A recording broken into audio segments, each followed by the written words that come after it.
सुप्रभात बच्चों। आज हम कहानी पढ़ेंगे। कहानी का नाम है सुभागी, जिसके लेखक हैं मुंशी प्रेमचंद।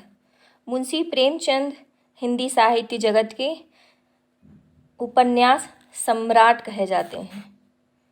उन्होंने जो भी कहानी, जो भी उपन्यास लिखा है बच्चों, उसमें आपको यथार्थता, आदर्शवादिता और उस समय की परिस्थितियों को उन्होंने उसमें सजा कर रखा हुआ है।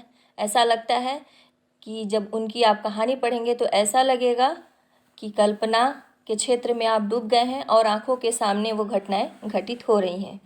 तो इनकी जो कहानी है सुभागी, इसमें स्त्री के कोमल ममतामयी अबला रूप को और कर्मठ और सहनशील नारी के चरित्र चित्रण को इन्होंने उगारा है। तो पढ़ते हैं इनकी कहानी सुभागी। और लोगों के यहाँ चाहे जो होता हो, तुलसी महतो अपनी लड़की सुभागी को लड़के रामू से जौ भर भी कम प्यार न करते थे। रामू जवान होकर भी कुछ काठ का उल्लू था। सुभागी 11 साल की बालिका होकर भी घर के काम में इतनी चतुर और खेती बाड़ी के काम में इतनी निपुण थी कि उसकी माँ लक्ष्मी दिन में डरती रहती कि कहीं लड़की पर देवताओं की आंख न पड़ जाए। अच्छे बालकों में भगवान को भी तो प्रेम है। कोई सुभागी का बखान न करे, इसलिए वह अनायास ही उसे डांटती रहती थी। बखान से लड़के बिगड़ जाते हैं, यह तो भय था नज़र का। वही सुभागी आज 11 साल की उम्र में विधवा हो गई। घर में कोहराम मचा हुआ था। लक्ष्मी पछाड़ खाती थी, तुलसी सिर पीटते थे। उन्हें रोते देख सुभागी भी रोती थी। बार बार माँ से पूछती, क्यों रोती हो अम्मा? मैं तुम्हें छोड़कर कहीं न जाऊंगी, तुम क्यों रोती हो? उसकी भोली बात सुनकर माता का और भी कलेजा फटा जाता था। वह सोचती थी, ईश्वर तुम्हारी यही लीला है, जो खेल खेलते हो वह दूसरे को दुख देकर। ऐसा तो पागल करते हैं। आदमी पागलपन करे तो उसे पागल खाने में भेजते हैं, मगर तुम तो पागलपन करते हो, उसका कोई दंड नहीं। ऐसा खेल किस काम का कि दूसरे रोएं और तुम हंसो। तुम्हें लोग दयालु कहते हैं, यही तुम्हारी दया है। और सुभागी क्या सोच रही थी कि उसके पास कोठरी भर रुपए होते तो वह उन्हें छिपा कर रख देती, फिर एक दिन चुपके से बाजार चली जाती और अम्मा के लिए अच्छे अच्छे कपड़े ला देती। दादा जब बाकी मांगने आते तो चट रुपए निकाल कर देती। अम्मा दादा कितने खुश होते। जब सुभागी जवान हुई तो लोग तुलसी महतो पर दबाव डालने लगे कि लड़की का कहीं घर कर दो। जवान लड़की का यूँ फिरना ठीक नहीं। जब हमारी बिरादरी में इसकी कोई निंदा नहीं है तो क्यों सोच विचार करते हो? तुलसी ने कहा, भाई मैं तो तैयार हूँ, लेकिन जब सुभागी भी माने, यह तो किसी तरह राजी ही नहीं होती। हरिहर ने सुभागी को समझा कर कहा, बेटी हम तेरे भले के लिए कहते हैं। माँ बाप बूढ़े हुए, उनका क्या भरोसा? तुम इस तरह कब तक बैठी रहोगी? सुभागी ने सिर झुकाकर कहा, चाचा मैं तुम्हारी बात समझ रही हूँ, लेकिन मेरा मन घर करने को नहीं कहता। मुझे आराम की चिंता नहीं है। मैं सब कुछ झेलने को तैयार हूँ और जो काम तुम कहो वह सिर आंखों के बल करूँगी, मगर घर करने को मुझसे न कहो। जब मेरी चाल कुचाल देखना तो मेरा सिर काट लेना। अगर मैं सच्चे बाप की बेटी होंगी तो बात की भी पक्की होंगी। फिर लज्जा रखने वाले तो भगवान है। मेरी क्या हस्ती है कि अभी कुछ कहूँ। उजड़ रामू बोला, तुम अगर सोचती हो कि भैया कमाएंगे और मैं बैठी मौज करूंगी तो इस भरोसे न रहना। यहाँ किसी ने जन्म भर का ठेका नहीं लिया है। रामू की दुल्हन रामू से भी 2 अंगुल ऊंची थी। मटक कर बोली, हमने किसी का कर्ज थोड़े ही खाया है कि जन्म भर बैठे भरा करें। यहाँ तो खाने को भी महीन चाहिए, पहनने को भी महीन चाहिए। यह हमारे बूते की बात नहीं है। सुभागी ने गर्व से भरे हुए स्वर में कहा, मैंने तो तुम्हारा आसरा भी नहीं किया और भगवान ने चाहा तो करूंगी भी नहीं। तुम अपनी देखो, मेरी चिंता मत करो। रामू की दुल्हन को जब मालूम हो गया कि सुभागी घर न करेगी तो और भी उसके सिर हो गई। हमेशा एक न एक खुचड़ लगाए रहती। उसे रुलाने में जैसे उसको मज़ा आता था। वह बेचारी पहर रात से उठकर कूटने पीसने में लग जाती, चौका बर्तन करती, गोबर पाथती, फिर खेत में काम करने चली जाती। दोपहर को आकर जल्दी जल्दी खाना पकाकर सबको खिलाती। रात को कभी माँ के सिर में तेल डालती, कभी उसके देह दबाती। तुलसी चीलम के भक्त थे, उन्हें बार बार चीलम पिलाती। जहाँ तक उसका बख्श चलता माँ बाप को कोई काम न करने देती। हाँ, भाई को न रोकती। सोचती यह तो जवान आदमी है, यह न काम करेंगे तो गृहस्थी कैसे चलेगी। मगर रामू को यह बुरा लगता। अम्मा और दादा को तिनका तक नहीं उठाने देती और मुझे पीसना चाहती है। यहाँ तक कि एक दिन वह जामे से बाहर हो गया। सुभागी से बोला, अगर उन लड़कों का बड़ा मोह है तो क्यों नहीं अलग लेकर रहती हो? तब सेवा करो तो मालूम हो कि सेवा कड़वी लगती है कि मीठी। दूसरों के बल पर वाहवाही लेना आसान है, बहादुर वह है जो अपने बल पर काम करे। सुभागी ने तो कुछ जवाब न दिया। बात बढ़ जाने का भय था, मगर उसके माँ बाप बैठे सुन रहे थे। महतो से न रहा गया। बोले, क्या है रामू, उस गरीबन से क्यों लड़ते हो? रामू पास आकर बोला, तुम क्यों बीच में कूद पड़े? मैं तो उसको कहता था। तुलसी, जब तक मैं जीता हूँ तुम मुझसे कुछ नहीं कह सकते। मेरे पीछे जो चाहे करना। बेचारी का घर में रहना मुश्किल कर दिया। रामू, आपको बेटी बहुत प्यारी है तो उसे गले बांध कर रखिए, मुझसे नहीं सहा जाता। तुलसी, अच्छी बात है, अगर तुम्हारी यही मर्जी है तो यही होगा। मैं कल गांव के आदमियों को बुलाकर बंटवारा कर दूंगा। तुम चाहे छूट जाओ, सुभागी नहीं छूट सकती। रात को तुलसी लेटे तो वह पुरानी बात याद आ गई जब रामू के जन्मोत्सव में उन्होंने रुपए कर्ज लेकर जलसा किया था और सुभागी पैदा हुई तो घर में रुपए रहते हुए भी उन्होंने एक कौड़ी खर्च न की। पुत्र को रत्न समझा था, पुत्री को पूर्व जन्म के पापों का दंड। वह रत्न कितना कठोर निकला और वह दंड कितना मंगलमय। दूसरे दिन महतो ने गांव के आदमियों को जमा करके कहा, पंचों, अब रामू का और मेरा एक में निबाह नहीं होता। मैं चाहता हूँ कि तुम लोग इंसाफ से जो कुछ मुझे दे दो वह लेकर अलग हो जाऊं। रात दिन की किचकिच अच्छी नहीं है। गांव के मुख्तार बाबू सज्जन सिंह बड़े सज्जन पुरुष थे। उन्होंने रामू को बुलाकर पूछा, क्यों जी, तुम अपने माँ बाप से अलग रहना चाहते हो? तुम्हें शर्म नहीं आती कि औरत के कहने से माँ बाप को अलग किए देते हो? राम राम। रामू ने ढिठाई के साथ कहा, जब एक में न गुजर हो तो अलग हो जाना ही अच्छा है। सज्जन सिंह, तुम्हें एक में क्या कष्ट होता है? रामू, एक बात हो तो बताओ। सज्जन सिंह, कुछ तो बताओ। रामू, साहब, एक में मेरा इनके साथ निबाह न होगा, बस मैं और कुछ नहीं जानता। यह कहता हुआ रामू वहां से चलता बना। तुलसी, देख लिया आप लोगों ने इसका मिजाज। आप चाहे 4 हिस्सों में 3 हिस्से उसे दे दें, पर अब मैं इस दुष्ट के साथ न रहूंगा। भगवान ने बेटी का दुख दे दिया, नहीं मुझे खेती बाड़ी लेकर क्या करना था? जहाँ रहता वहीं कमा खाता। भगवान ऐसा बेटा 7वें बैरी को भी न दे। लड़के से लड़की भली जो कुलवंती हुए। सहसा सुभागी आकर बोली, दादा, यह सब बांट बखरा मेरे ही कारण हो रहा है। तुम मुझे क्यों नहीं अलग कर देते? मैं मेहनत मजदूरी करके अपना पेट पाल लूंगी। अपने से जो कुछ बन पड़ेगा तुम्हारी सेवा करती रहूंगी, पर रहूंगी अलग। यो घर का 12 बाट होना मुझसे नहीं देखा जाता। मैं अपने माथे पर यह कलंक नहीं लेना चाहती। तुलसी ने कहा, बेटी, हम तुझे न छोड़ेंगे चाहे संसार छूट जाए। रामू का मैं मुंह नहीं देखना चाहता, उसके साथ तो रहना दूर रहा। रामू की दुल्हन बोली, तुम किसी का मुंह नहीं देखना चाहते तो हम भी तुम्हारी पूजा करने को व्याकुल नहीं हैं। महतो दांत पिसते हुए उठे कि बहू को मारे, मगर लोगों ने पकड़ लिया। बंटवारा होते ही महतो और लक्ष्मी की मानो पेंशन मिल गई। पहले तो दोनों सारे दिन सुभागी के मना करने पर भी कुछ न कुछ करते ही रहते थे, पर अब उन्हें पूरा विश्वास था। पहले दोनों दूध घी को तरसते थे। सुभागी ने कुछ रुपए बचाकर एक भैंस ले ली। बूढ़े आदमियों की जान तो उनका भोजन है। अच्छा भोजन न मिले तो वे किसके आधार पर रहें? चौधरी ने बहुत विरोध किया। कहने लगे, घर का काम यूं ही क्या कम है कि तूने आज झंझट पाल रही है? सुभागी उन्हें बहलाने के लिए कहती, दादा, मुझे दूध के बिना खाना अच्छा नहीं लगता। लक्ष्मी ने हंसकर कहा, बेटी, तू झूठ कब से बोलने लगी? कभी दूध हाथ से तो छूती नहीं, खाने को कौन कहे? सारा दूध हम दोनों के पेट में ठूस देती है। गांव में जहाँ देखो सबके मुंह से सुभागी की तारीफ। लड़की नहीं, देवी है जो मर्दों का काम भी करती है, उस पर माँ बाप की सेवा भी किए जाती है। सज्जन सिंह तो कहते यह उस जन्म की देवी है, मगर शायद महतो को यह सुख बहुत दिन तक भोगना न लिखा था। 7-8 दिन से महतो को जोर का जोर चढ़ा था। देह पर कपड़े का तार भी नहीं रहने देते।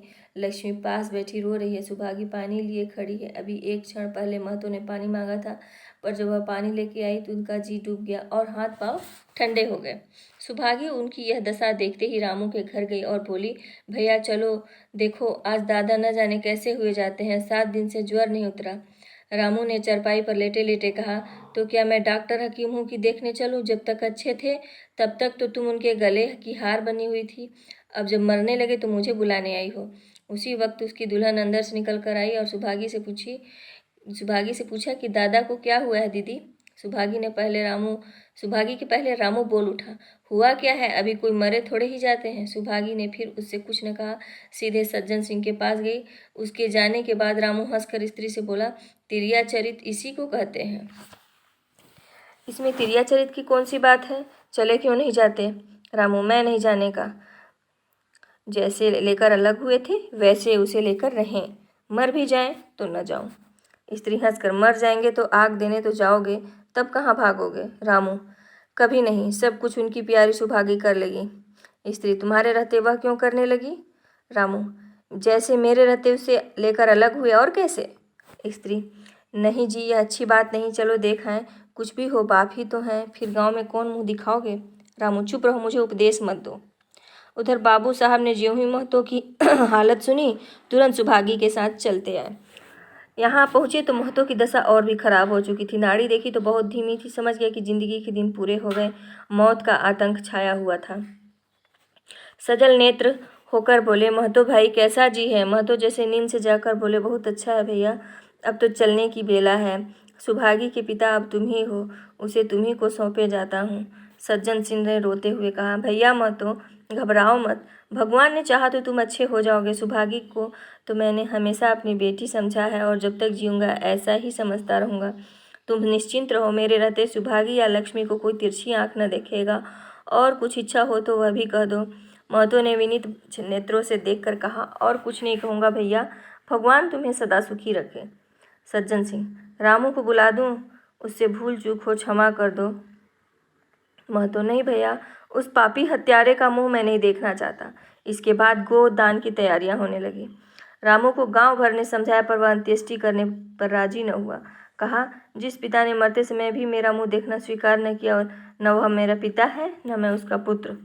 लक्ष्मी ने दाह क्रिया की। इन थोड़े से दिनों में सुभागी ने न जाने कैसे रुपए जमा कर लिए थे कि जब 13वीं का सामान आने लगा तो गांव वालों की आंखें खुल गई।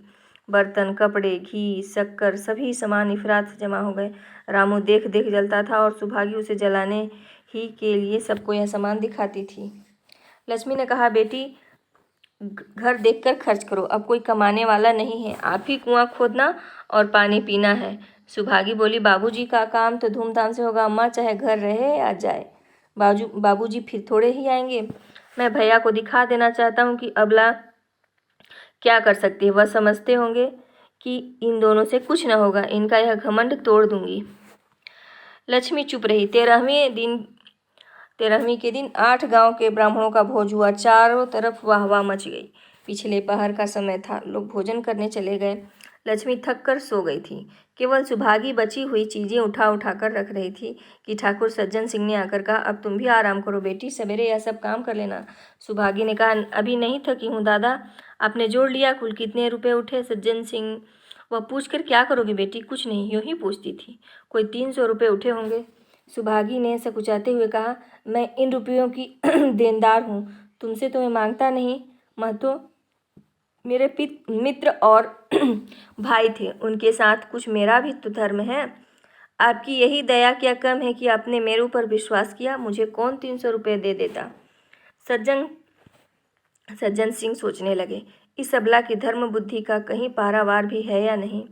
लक्ष्मी उन स्त्रियों में थी जिनके लिए पति वियोग जीवन स्रोत का बंद हो जाना है। 50 वर्ष के चिर सहवास के बाद अब यह एकांत जीवन उसके लिए पहाड़ हो गया। उसे अब ज्ञात हुआ कि मेरी बुद्धि, मेरा बल, मेरी सुमति हुआ, मानो मैं सबसे वंचित हो गई। उसने कितनी बार ईश्वर से विनती की थी, मुझे स्वामी के सामने उठा लेना, मगर उसने यह विनती स्वीकार न की। मौत पर अपना काबू नहीं तो क्या जीवन पर भी काबू नहीं है। वह लक्ष्मी जो गांव में अपनी बुद्धि के लिए मशहूर थी, जो दूसरों को सीख दिया करती थी, अब बौढ़ी हो गई है, सीधी सी बात करते नहीं बनती। लक्ष्मी का दाना पानी उसी दिन से छूट गया। सुभागी के आग्रह पर चौंके जाती, मगर कौर कंठ के नीचे न उतरता। 50 वर्ष हुए, एक दिन भी ऐसा न हुआ कि पति के बिना उसने खुद खाना खाया हो। अब उस नियम को कैसे तोड़े। आखिर उसे खांसी आने लगी। दुर्बलता ने जल्दी ही खाट पर डाल दिया। सुभागी अब क्या करे। ठाकुर साहब के रुपए चुकाने के लिए दिलो जान से काम करने की जरूरत थी। यहाँ माँ बीमार पड़ गई। अगर बाहर जाए तो माँ अकेली रहती है, उसके पास बैठे तो बाहर का काम कौन करे। माँ की दशा देखकर सुभागी समझ गई कि इनका भी परवाना आ पहुँचा। महतों को भी तो यही ज्वर था। गांव में और किसे फुर्सत थी दौड़ धूप करता। सज्जन सिंह दोनों वक्त आते, लक्ष्मी को देखते, दवा पिलाते, सुभागी को समझाते और चले जाते, मगर लक्ष्मी की दशा बिगड़ती जाती थी। यहाँ तक कि 15वें दिन वह भी संसार से सिधार गई। अंतिम समय रामू आया और उसके पैर छूना चाहता था, पर लक्ष्मी ने उसे ऐसी झिड़की दी कि वह उसके समीप न जा सका। सुभागी को उसने आशीर्वाद दिया, तुम्हारी जैसी बेटी पाकर तर गई। मेरा क्रियाक्रम तुम ही करना।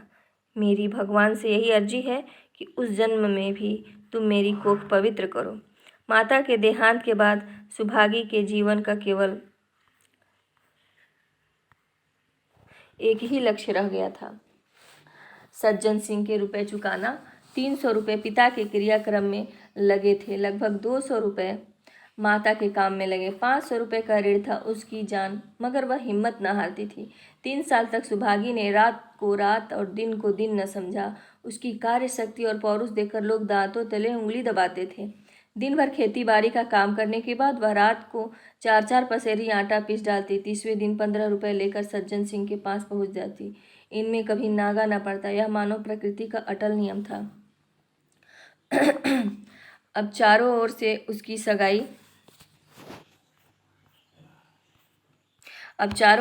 सगाई के पैगाम आने लगे। सभी उसके लिए मुंह फैलाए थे, जिसके घर सुभागी जाएगी उसके भाग्य फिर जाएंगे।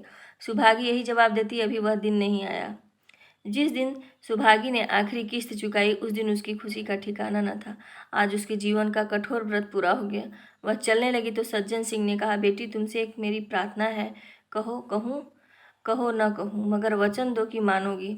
सुभागी ने कृतज्ञ भाव से देखकर कहा, दादा आपकी बात न मानूंगी तो किसकी बात मानूंगी, मेरा तो रोया रोया आपका गुलाम है। सज्जन सिंह, अगर तुम्हारे मन में यह भाव है तो मैं न कहूँगा। मैंने अब तक तुमसे इसलिए नहीं कहा कि तुम अपने को देनदार समझ रही थी। अब रुपए चुक गए, मेरा तुम्हारे ऊपर कोई एहसान नहीं, रत्ती भर भी नहीं। बोलो कहूँ। सुभागी, आपकी जो आज्ञा हो। सज्जन सिंह, देखो इनकार न करना, नहीं तो मैं फिर तुम्हें अपना मुंह न दिखाऊंगा। सुभागी, क्या आज्ञा है। सज्जन सिंह, मेरी इच्छा है कि तुम मेरी बहू बनकर मेरे घर को पवित्र करो। मैं जात पात का कायल हूँ, मगर तुमने मेरे सारे बंधन तोड़ दिए। मेरा लड़का तुम्हारे नाम का पुजारी है, तुमने उसे बाहर देखा। बोलो, मंजूर करती हो। सुभागी, दादा इतना सम्मान पाकर पागल हो जाऊंगी। सज्जन सिंह, तुम्हारा सम्मान भगवान कर रहे हैं, तुम साक्षात भगवती का अवतार हो। सुभागी, मैं तो आपको अपना पिता समझती हूँ, आप जो कुछ करेंगे मेरे भले के लिए करेंगे, आपके हुक्म को कैसे इनकार कर सकती हूँ। सज्जन सिंह ने उसके माथे पर हाथ रखकर कहा, बेटी तुम्हारा सुहाग अमर हो, तुमने मेरी बात रख ली। मुझसा भाग्यशाली संसार में और कौन होगा। तो बच्चों, यह कहानी समाप्त हुई और इस कहानी में प्रेमचंद जी ने यह दिखाने की कोशिश की कि एक स्त्री कभी कमज़ोर नहीं होती। सुभागी जो थी, विधवा होते हुए भी अपने माता पिता की सेवा की।